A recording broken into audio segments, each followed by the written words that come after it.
Of all the forbidden jutsus, which one do you think is the strongest? The one that brings danger not only to the opponent, but also to the entire village. That's exactly what I'm going to show you in this video, Rasenshuriken.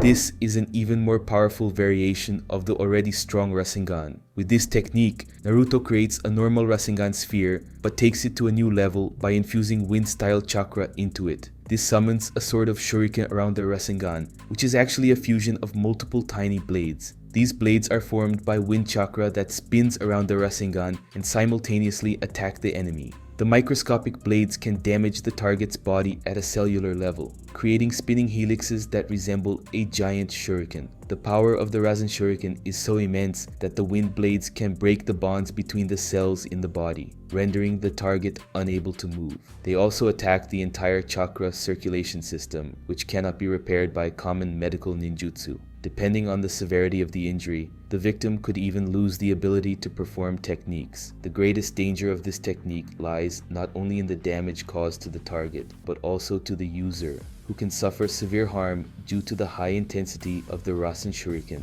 Despite this, Naruto was able to better control his chakra after learning to use Sage Mode, resulting in improved control over the Rasenshuriken.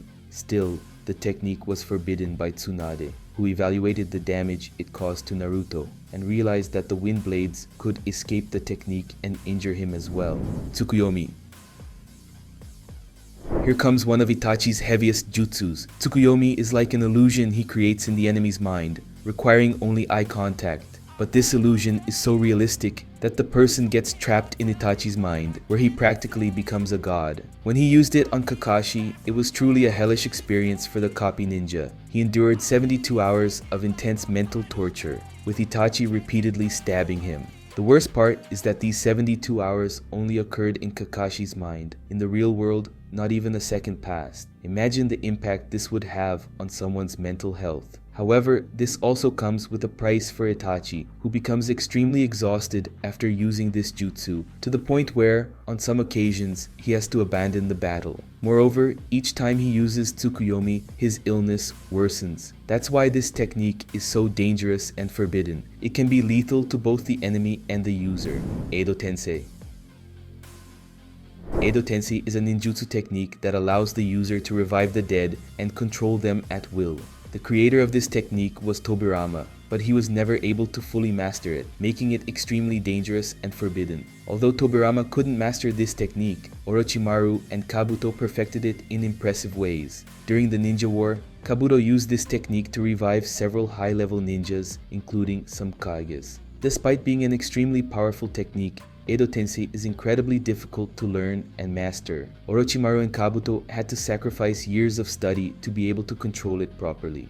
The danger of Edo Tensei lies in the fact that it allows the user to control the bodies of the dead at will, forcing them to commit terrible and destructive acts. Moreover, the technique can have unpredictable consequences and cause irreparable damage to the revived. Yagai. Now, talking about an incredibly powerful jutsu, we have the Yagai, an amazing taijutsu technique created by our beloved Gai, used when he reaches the peak of his strength by opening the 8th gate of death. Basically, with Yagai, Gai concentrates all the energy of his body to transform into a dragon and deliver a devastating kick to his enemy, destroying everything in his path. This strike is so powerful that it is considered the most powerful of all taijutsus ever presented in the anime. An example of this was in his battle against Madara, who, even being extremely strong, was almost destroyed by the power of Yagai. However, despite being impressive, this jutsu is forbidden due to the extreme risk it poses to the user. Opening the 8th gate of death already places the ninja in a critical situation, and Yagai is the apex of this technique. The strike is so intense that it can kill the user or leave them in a permanent vegetative state. That's why many ninjas avoid using this technique even though it's incredibly powerful. Shiki Fuujin. Shiki Fuujin is a very complex sealing technique created by the Uzumaki clan. With it, the ninja can summon a death god capable of sealing anything, a person, an object, or even chakra. The power of this technique is impressive. However, despite being extremely powerful, Shiki Fuujin comes with a very high price, as all users who have employed it ended up dying in the process, such as Hiruzen and Minato. For this reason, Shiki Fuujin is considered an extremely dangerous jutsu and is forbidden for most ninjas. That's why it is classified as one of the most powerful S-rank jutsus in history. Shadow Clone Jutsu.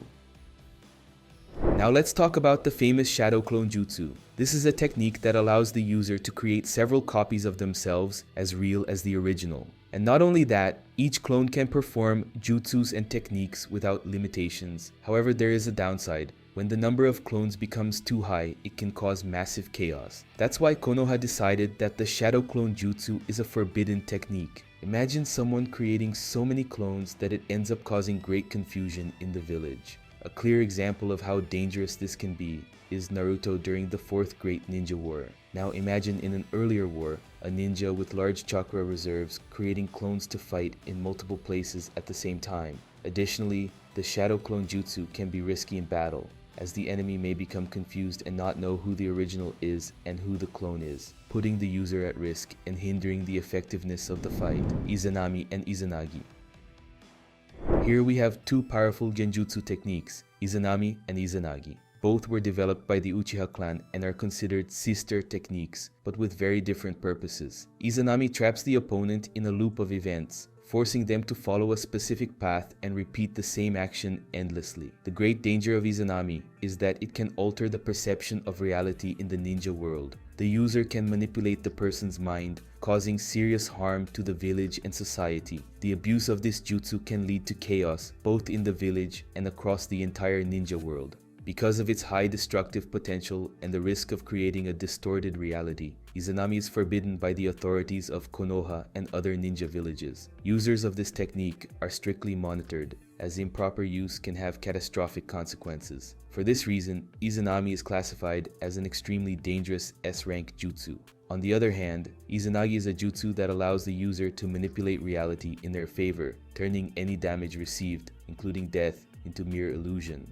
During its activation, the user can control the line between fantasy and reality, altering events around them to avoid injury or escape death. However, the price of Izanagi is high. Using the technique causes the eye used to activate it to lose its vision permanently. Izanagi is seen as a last resort technique, used only in desperate situations. Just like Izanami, Izanagi is forbidden due to its high potential to distort reality and the collateral damage this can cause. Both jutsus are considered S-rank techniques and pose a risk both to the user and to the balance of the ninja world. But the biggest danger is you not subscribing to the channel and hitting the notification bell down below.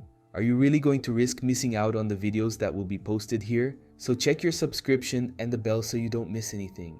Thanks for your attention, and I'll see you in the next video.